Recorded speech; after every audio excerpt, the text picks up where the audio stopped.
Assalamualaikum warahmatullahi wabarakatuh dan selamat pagi murid-murid.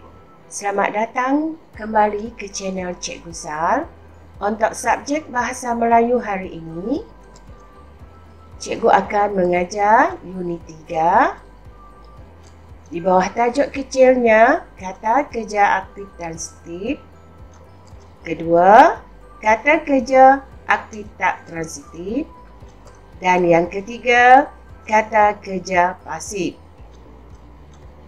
Sebelum cikgu meneruskan lebih lanjut pengajaran pada pagi ini, cikgu akan mulai dengan lafaz Bismillahirrahmanirrahim dan selawat ke atas Nabi.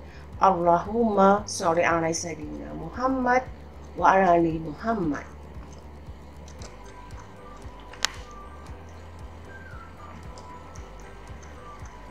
Apakah yang dimaksudkan dengan kata kerja aktif transitif murid-murid? Cuba kita lihat. Kata kerja yang mesti diikuti oleh objek yang terdiri daripada kata nama atau prasanama. Contoh ayatnya, Nabila menolak Rim dengan sebatang kayu. Menolak ialah kata kerja aktif transitif. Rim ialah objek.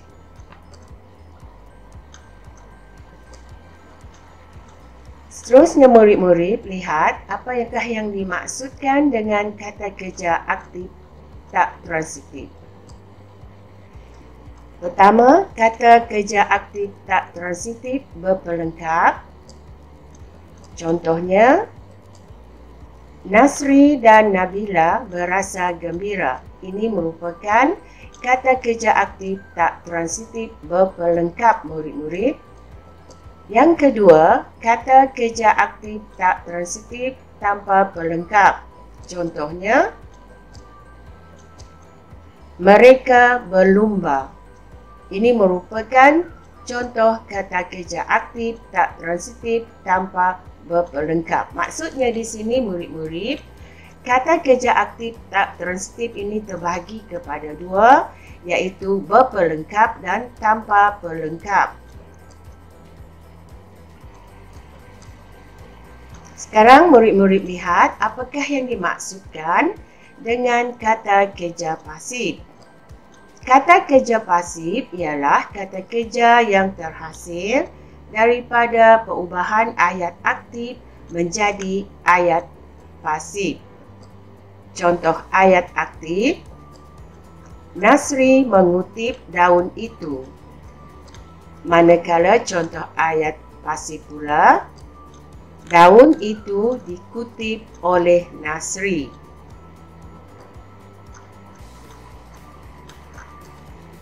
Untuk lebih memahami maksud kata kerja aktif transitif dan kata kerja aktif tak transitif ini murid-murid boleh lihat buku teks jilid 1 muka surat 16, 17 dan 18.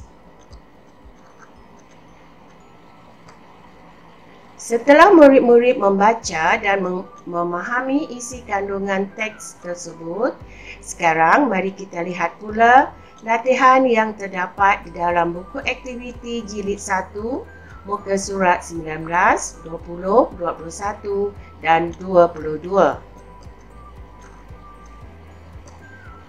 Contoh latihan 1.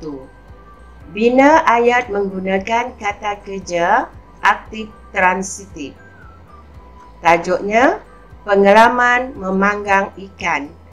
Kalau di dalam buku aktiviti jilid 1 murid-murid akan melihat gambar penuh yang di mana pengalaman memanggang ikan ada 4 gambar di situ murid-murid. Di sini cikgu hanya menyatakan sebahagian saja petikan tersebut sebagai panduan kepada murid-murid untuk melengkapkan ayat-ayat berpandukan gambar. Cikgu ulang lagi sekali, tajuknya ialah pengalaman memanggang ikan. Semua keluarga dan saudara mara Imran berkumpul di rumah Datuk. Imran membantu ibunya menyediakan ikan untuk dipanggang. Contoh perkataan mengajar. Contoh ayat, ibu mengajar Imran membuat ikan bakar. Ini merupakan kata kerja aktif transitif murid-murid.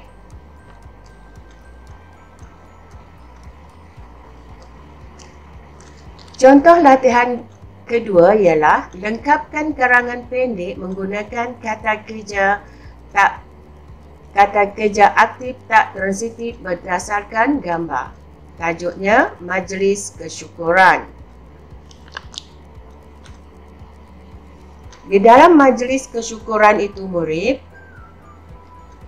Pak Long mengadakan majlis kesyukuran. Semua anggota keluarga beliau berkumpul di rumah Pak Long. Pak Long menyambut kedatangan tetamu.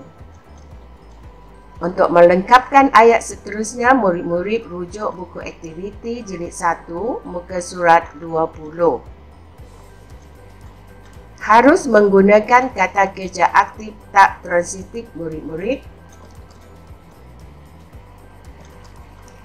Contoh latihan ketiga ialah bina ayat menggunakan kata kerja pasif ataupun kata kerja pasif. Tajuknya sayangi mereka.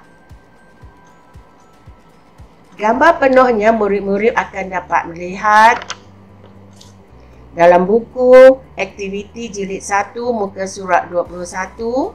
Di situ murid-murid akan dapat melihat ada 6 gambar untuk tajuk sayangi mereka. Contoh perkataan ditemani. Contoh ayatnya, nenek ditemani oleh kakak.